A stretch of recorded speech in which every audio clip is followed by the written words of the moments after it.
What if one of the biggest political stories of the year wasn't a new indictment or a courtroom verdict, but a document that was never supposed to become public in the first place? That's exactly the controversy unfolding right now after what has been described as a sealed federal grand jury transcript reportedly surfaced online, triggering an immediate political and legal firestorm. According to the reported document, the transcript contains testimony from former White House aide Cassidy Hutchinson, who allegedly returned before a federal grand jury earlier this year and provided investigators with extensive records, including personal notes, calendars, text messages, screenshots, and handwritten journals.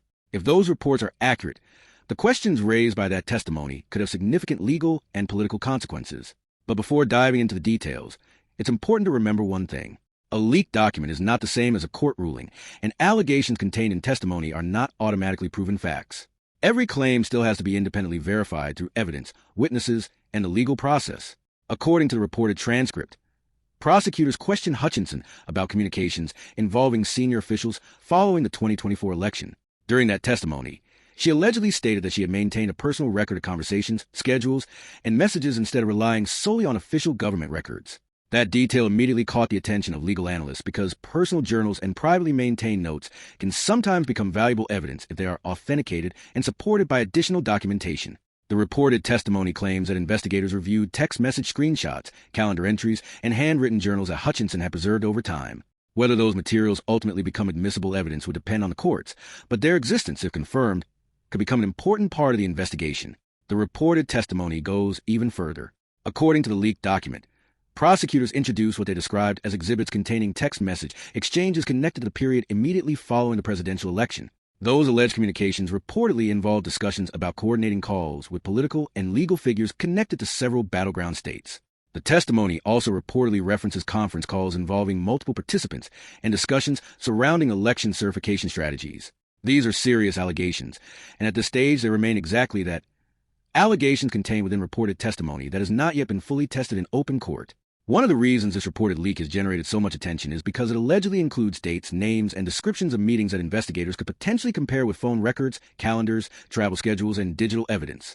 Former prosecutors often point out that successful investigations rarely depend on one witness alone. Instead, investigators attempt to determine whether independent evidence confirms or contradicts each statement. If multiple sources tell the same story, prosecutors generally consider that evidence stronger. If contradictions appear, those inconsistencies become part of the legal battle. According to the reported transcript, Hutchinson allegedly described several conversations involving election certification and legal strategies in key states. The testimony reportedly suggests that discussions focused on delaying certification rather than simply pursuing traditional courtroom challenges. If accurate, investigators would almost certainly examine whether those discussions were protected political activity or whether they cross into conduct that could potentially violate federal or state law. That distinction is likely to become one of the central legal questions if the investigation continues. The reported testimony also claims that prosecutors reviewed personal journal entries documenting conversations that allegedly occurred during the weeks after Election Day. Those entries reportedly describe concerns expressed by the witness regarding the legality of certain proposed actions. Again, those are claims contained within reported testimony, not judicial findings. Courts typically require independent evidence before assigning legal responsibility, and defense attorneys would almost certainly challenge both the interpretation and reliability of any handwritten notes introduced during a criminal proceeding. As legal analysts began reviewing the reported transcript, another question quickly emerged. If this material truly came from a sealed federal grand jury proceeding, how did it become public in the first place? Grand jury secrecy exists for several important reasons. It helps protect ongoing investigations, shields witnesses from intimidation, and prevents evidence from being distorted before prosecutors decide whether charges should be filed. Any unauthorized disclosure of sealed grand jury material could itself become the subject of a separate criminal investigation. In other words, regardless of what the testimony allegedly says, the leak itself has become an entirely different legal controversy. The reported document also describes what investigators allegedly consider supporting evidence, including screenshots of private communications and references to messaging groups involving several political figures. If such digital records exist, investigators would likely attempt to verify their authenticity using metadata, phone records, forensic analysis, and testimony from additional witnesses. Modern criminal investigations rarely depend solely on screenshots because digital files can often be challenged unless supported by technical evidence demonstrating when, where, and how they were created. The political reaction was immediate. Attorneys representing individuals named in the reported testimony publicly rejected any suggestion of wrongdoing while criticizing the leak itself. Some argued that confidential legal discussions had been taken out of context, Others emphasize that the release of sealed grand jury material, if it occurred as reported, threatens the integrity of the judicial process regardless of the underlying allegations. Those responses highlight an important distinction. Challenging the interpretation of evidence is different from confirming or denying every factual claim contained in a leaked document. Supporters of former President Donald Trump have also argued that the reported testimony should be viewed with caution, pointing to previous disputes regarding witness credibility and insisting that political opponents continue to weaponize legal investigations.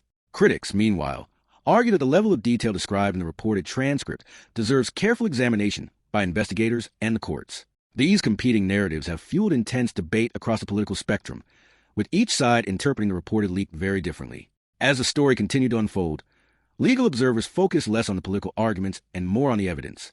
They pointed out that the most important question is not whether dramatic allegations appear in a leaked document, but whether investigators can independently verify those allegations using objective evidence. That's the standard prosecutors face in every major criminal investigation, regardless of who is involved. As investigators reportedly continued reviewing the material, attention shifted toward what may be the most significant aspect of the alleged testimony: the supporting documentation. According to the leaked transcript, prosecutors were presented with personal journals, screenshots, text messages, calendar entries, and records that Hutchinson allegedly maintained herself rather than relying solely on official government documents. If those materials exist and can be independently authenticated, they could become a major focus of the investigation. But authenticity is only the first hurdle.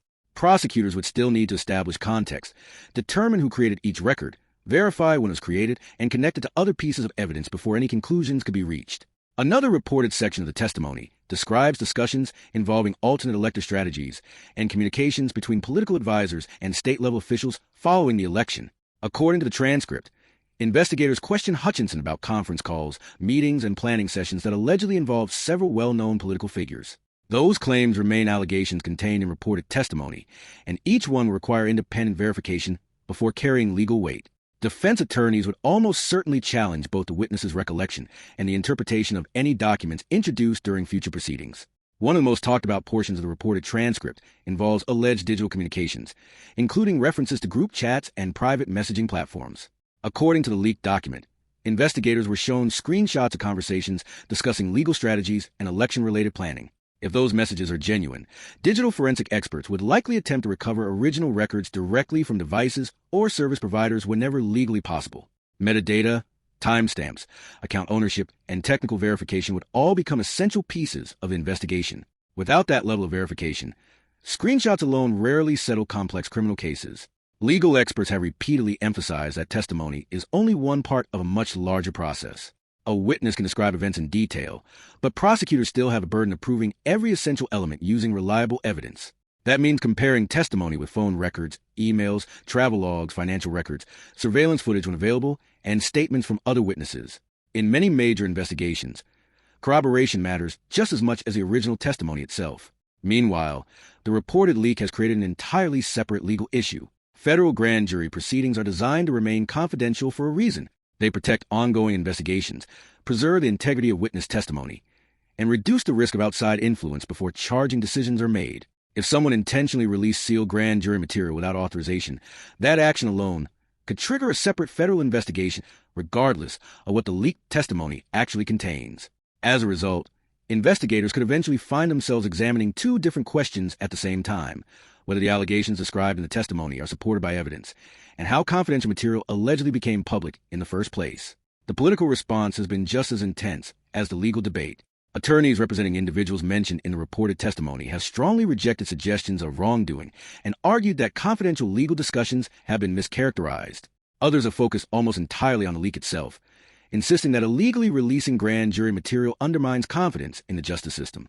On the other side, critics argue that if the reported evidence is authentic, investigators should follow every lead regardless of political consequences. Those competing perspectives have transformed what began as a reported document leak into a broader national debate over accountability, due process, and public trust. For investigators, however, political arguments are unlikely to determine the outcome. What ultimately matters is evidence.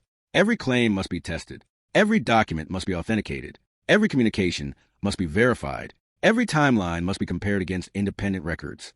That's how major federal investigations move forward, regardless of the people involved or the public attention surrounding the case.